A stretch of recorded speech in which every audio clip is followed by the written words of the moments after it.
सभी का उम्मीद लो क्लासेस में बहुत बहुत स्वागत और अभिनंदन है दोस्तों।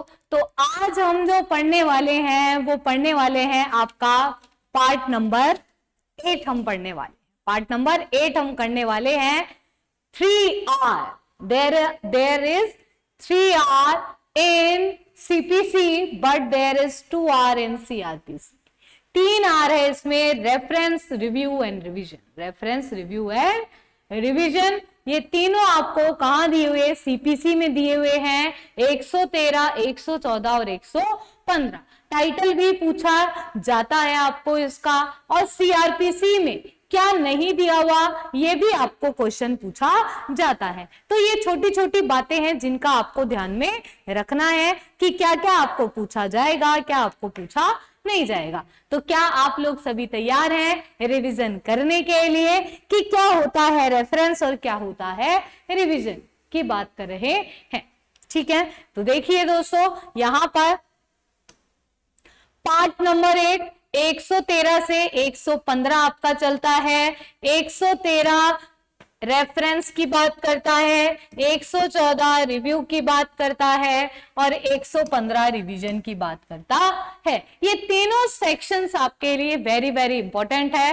टाइटल भी पूछा जाता है, ये सारी बातें आपको पूछी जाती हैं। ठीक है, यहां पर जो आपका रेफरेंस है वो हमेशा हाई कोर्ट को होता है, चाहे सीआरपीसी की धारा 395 आप ले लीजिए, वहां पर भी रेफरेंस किसको होता है? हाई कोर्ट को होता है। यहां पर भी रेफरेंस किसको होता है? हाई कोर्ट को होता है। ठीक है, अब यहां पर हाई कोर्ट की यदि ऐसी ओपिनियन है, कोई भी क्या होता है, कोई ऐसे जो भी कंडीशंस, जो भी लिमिटेशंस, उसको ध्यान में रखते हुए कोई भी न्यायालय को यदि कोई भी दिक्कत आ जाती है तो वो अपनी हाई कोर्ट की ओपिनियन लेने के लिए क्या कर देते हैं? उस मैटर को हाई कोर्ट को भेज देते हैं। इसको बोलते हैं रेफरेंस। क्या बोलते हैं? रेफरेंस बोलते हैं। इसमें आपका प्रोवाइजो दे रखा है कि जहां पर कोर्ट ये सेटिस्फाई हो जाता है कि कोई ऐसा केस जो कोर्ट के सामने है जिसमें क्वेश्चन किस चीज का है,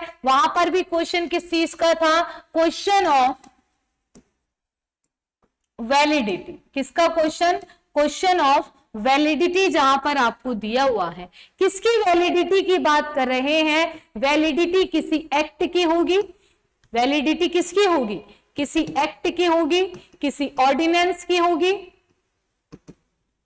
या फिर किसी ऑर्डिनेंस की होगी, या फिर किसी रेगुलेशन की होगी। इसकी वैलिडिटी के बारे में यदि कोई क्वेश्चन है, यदि कोई कोर्ट चाहता है कि मुझे इसकी ओपिनियन के लिए इसकी ओपिनियन चाहिए कि क्या ये सही है, क्या ये गलत है, तो हाई कोर्ट के पास में रेफरेंस के लिए जाता है। दोस्तों, यदि कोई प्रोविजन, इसका यदि कोई प्रोविजन इनवैलिड या इनऑपरेटिव नहीं हो जाए, इनवैलिड या इनऑपरेटिव नहीं हो जाए, इसके लिए रेफरेंस के लिए कहां भेजा जाता है? हाई कोर्ट में भेजा जाता है। 395 सीआरपीसी भी वैलिडिटी की ही बात करती है दोस्तों, न्यायालय की राय के लिए आपको बात करती है विधिमान्य या अपरिवर्तनीयशील है, ये इस चीज को कंफर्म करने के लिए हाई कोर्ट को रेफरेंस कर देती है। और रेगुलेशन का मतलब क्या होता है, यहां पर एक आपको एक्सप्लेनेशन भी दी हुई है।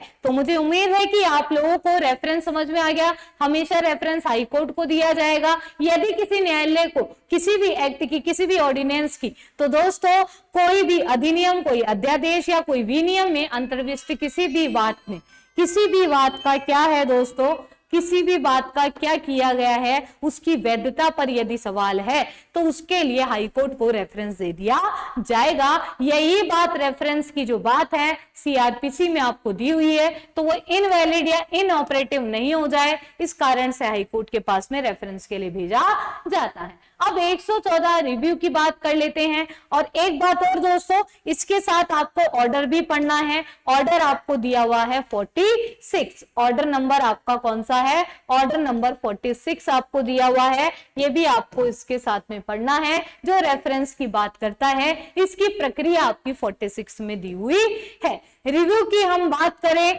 तो रिव्यू को भी आपको रीड विद ऑर्डर 47 के साथ में आपको पढ़ना है दोस्तों।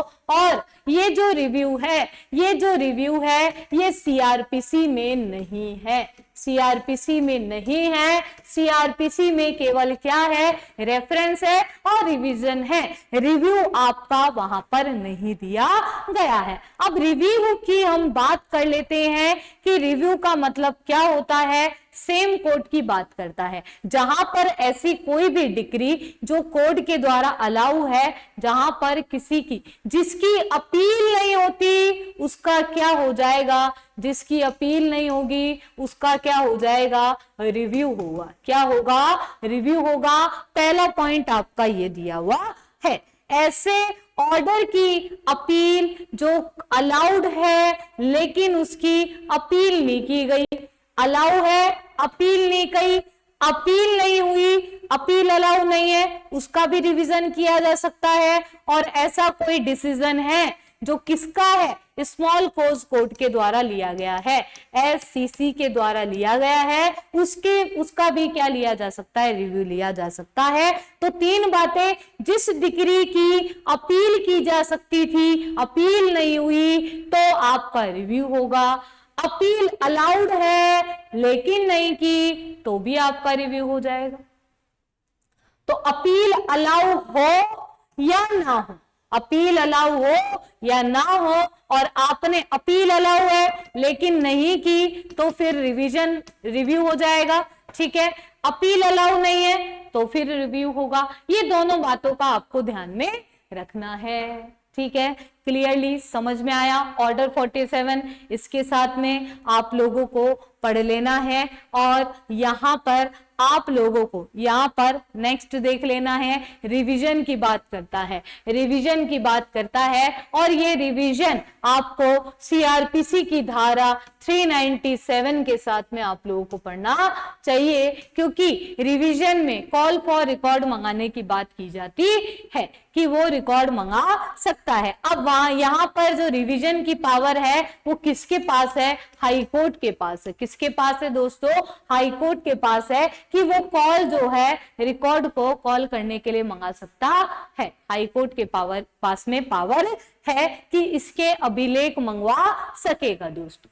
ठीक है, ये भी आपको ध्यान में रखना है दोस्तों। तो यहां पर बोल रहा है कि यदि ऐसे उच्च न्यायालय के अधीनस्थ किसी न्यायालय ने विनिश्चय किया है, उसकी अपील नहीं होती है, और उससे ये प्रतीत होता है कि यहां पर उसने जो यहाँ पे जुरिस्डिक्शनल एरर हो जाता है ना, जुरिस्डिक्शनल एरर जहां पर होता है वहां पर रिवीजन होता है, वहां पर क्या होता है, रिवीजन होता है। वहां पर भी आपका जो न्यायालय है, सक्षम न्यायालय ने नहीं किया है, यहाँ पर जो जुरिस्डिक्शन तो था लेकिन वो क्या नहीं कर पाया, फेल हो गया, असफल रहा है, उसको प्रयोग करने में अधिकारिता थी लेकिन नहीं की, इलीगलिटी हो गई, इरेगुलरिटी हो गई, फाइनली डिस्पोज्ड करना था नहीं किया, तो फिर ऐसे मामलों की क्या हो जाएगी, ऐसे मामलों का रिवीजन किया जाता है हाई कोर्ट के द्वारा। तो there is a jurisdictional error. तो यहाँ पे 3 टाइप्स ऑफ जुरिस्डिक्शनल एरर है, ये आपको एमसीक्यू में पूछे जा सकते हैं। आपके पास एक तो पहला दे रखा है कि आपके पास जुरिस्डिक्शन का जो प्रयोग है आपने विधि द्वारा नहीं किया, फिर बोल रहा है कि आप असफल रहे, जुरिस्डिक्शन तो था लेकिन असफल रहे, फिर बोल रहा है कि ऐसे अधीनस्थ न्यायालय में आपने जो जुरिस्डिक्शन प्रयोग किया है वो अवैध रूप से या अनियमितता का कारण है। तो यहाँ पर आपका जो है आपने इसमें न्यायालय के अनुक्रम में नहीं किया है, तो दोस्तों उसका रिवीजन हाई कोर्ट के द्वारा किया जाएगा। यहाँ पर आपका शिव शक्ति जो cooperative society, Shiv Shakti cooperative society वाला जो मामला है वो इसी से संबंधित है, रिवीजन की बात है, जहां पर जुरिस्डिक्शनल एरर की बात यहां पर की गई है।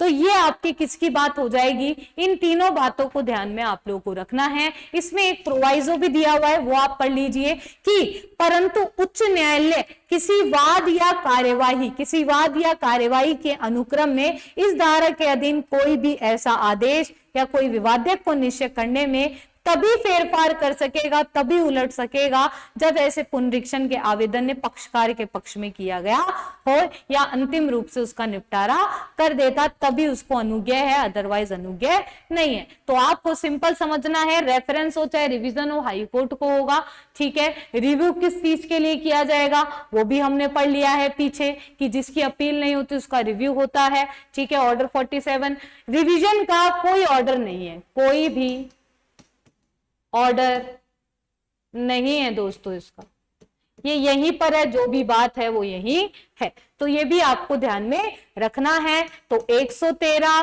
रेफरेंस की बात है, 114 आपके रिव्यू की बात है, 114 किसकी बात है, रिव्यू की बात है, और 115 आपके रिवीजन की बात है, ठीक है। तो ये तीनों आपको टाइटल भी याद रखना है और इससे संबंधित जो मैंने आपको बातें बताई है वो भी ध्यान में रखना है। यदि किसी भी स्टूडेंट ने, जो भावी जज है हमारे, उन्होंने अगर टेस्ट सीरीज नहीं ली है तो ले लीजिए, क्योंकि 100 टेस्ट सीरीज इंक्लूडिंग PYQ, सारे आपके PYQs भी आ जाएंगे इसमें, उनको शामिल करते हुए 100 हम आपको करा रहे हैं डिटेल वीडियो सॉल्यूशन के साथ में। आप चाहते हैं नहीं मैम हमको प्रैक्टिस के लिए चाहिए, तो वो भी आपके लिए अवेलेबल है। अनलिमिटेड अटेम्प्ट, कितनी भी बार आप अपना आकलन कर सकते हैं, और पैनल PDFs भी आपको मिलेगी, जो मैं यहाँ पे लिख लिख के आपको बता रही हूँ, इसकी पैनल PDF आपको वहां पर मिल जाएगी, तो उससे आपको कोई भी समस्या, कोई भी दिक्कत नहीं होगी दोस्तों। तो मिलते हैं ऐसी ही क्लासेस के साथ में। थैंक यू वेरी मच दोस्तों। अभी कहीं नहीं जाना, 5 मिनट बाद आपकी फिर से क्लास होगी, जिसमें आपका पार्ट नंबर जो आपका 10 है वो पार्ट नंबर 9 है, ये 8 हो गया, 9 आपका करवाया जाएगा, तो जाना आपको कहीं भी नहीं है दोस्तों, वेरी वेरी इंपॉर्टेंट आपका है। थैंक यू वेरी मच, मिलते हैं नेक्स्ट सेशन में।